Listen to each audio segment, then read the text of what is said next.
ज्ञान और कैवल्य, ये सब क्या अलग अलग हैं? सीढ़ियां क्या हैं? चलना कैसे? क्योंकि हम लोग बहुत कंफ्यूज हैं, जानते हैं पर कुछ होता नहीं है। मानो मैं जान गया, जो गुरुजी ने मुझे कहा वो मैं जान गया, ठीक है जान गया, लेकिन उससे कुछ तरक्की तो हुई नहीं, कुछ घटना तो घटी नहीं। मैं जब भगवान को जान गया, मुझ में भक्ति आ गई, फिर भी मुझ में रूपांतरण क्यों नहीं हो रहा है? फिर भी मुझ में बदलाव क्यों नहीं हो रहा है? धाके 3 पाँच जैसे और लोग जी रहे हैं, ऐसे ही मैं भी जी रहा हूँ। दुनिया संसार का ढोल पीट रही है, मैं भी पीट रहा हूँ। अंतर क्या है? अंतर क्या है? अंतर जानना पड़ेगा। अगर मैं जान गया भगवान को, तो मुझ में कुछ तरक्की क्यों नहीं आई है? दर्शन अगर मुझे, मैं मंदिर में भी जाता हूँ, भगवान को भी मानता हूँ, पर उन्नति, कुछ विकास तो कुछ नहीं है। आत्मा का विकास कुछ नहीं है। जैसे सब मरेंगे ऐसे मैं भी मरूंगा। सब रोते हैं मैं भी रोता हूँ, सब हंसते हैं मैं भी हंसता हूँ। मैं निर्भर नहीं हुआ हूँ। ध्यान का एक सूत्र मैं कह रही थी गंगा किनारे, ये जानना जरूरी है। एक सूत्र मैंने अभी पहले बताया, एक सूत्र फिर बताऊं। ध्यान का एक सूत्र है निर्भर हो, और निर्भर होने के लिए कभी कभी कुछ पागलपन करना पड़ता है। जैसे अपना ही कोई कमरा हो ना, तुम्हारा खुद का कोई कमरा, तो कोई संगीत बजा लो और अपनी आंख पे पट्टी बांध लो, खूब ऊंट पटांग नाचो। क्यों? ना तो कोई और तुम्हें देख रहा है और ना तुम खुद को देख रहे हो। आंख पे पट्टी बांध लो, अपने कमरे में संगीत बजाओ, जैसा मुंह बनाना है वैसा मुंह बनाओ, जैसे हाथ पंप करने।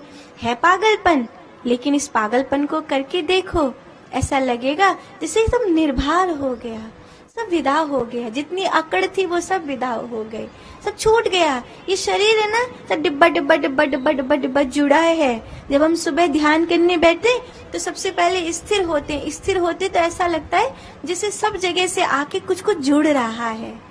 यहाँ हर चीज जोड़ती है और तोड़ती है। क्रोध होता है तब भी ग्रंथि बन जाती है। आदमी कोई लड़ ना पाए, देखो मुट्ठी भीजता, कस के मुट्ठी भीजता है, दांत भींच लेता कस कस आके, तो कुछ हो रहा है, इसका मतलब कुछ हो रहा है। शरीर में ग्रंथि बन रही है।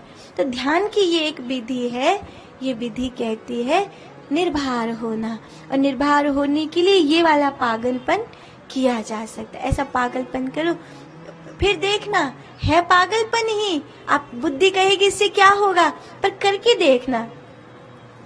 खूब नाचना, खूब नाचना, खूब हंसना, खूब मुंह बनाना, चिढ़ाना है चिढ़ाना, लड़ना है लड़ना, खूब सब ग्रंथियों को शरीर से निकाल देना। फिर देखना एकदम हल्के हो जाओगे। जैसे बच्चा हो जाता है तब खेल खूल के सब निर्भर हो जाता है, ऐसे निर्भर हो जाओगे, एकदम हल्के से हो जाओगे। जितनी ग्रंथियां क्रोध की, वासना की, जितनी दबा ली थी मैंने, कुछ न कुछ कह दिया था, सब जितना मेरे ऊपर चढ़ गया था ना, फोन का, खाने का, और ये जमाने दुनिया के वातावरण का, बोली भाषा का, दृष्टि का, जितना सब मुझ पे चढ़ गया था वो सब उतर जाएगा, वो सब भाग जाएगा। तो जान गए, पर अगर उन्नति नहीं हो रही है तो इसका मतलब मेरे जानने में कुछ कमी रह गई। तो दोबारा जा। एक महात्मा के पास एक आदमी एक ही बात 21 बार पूछने आया।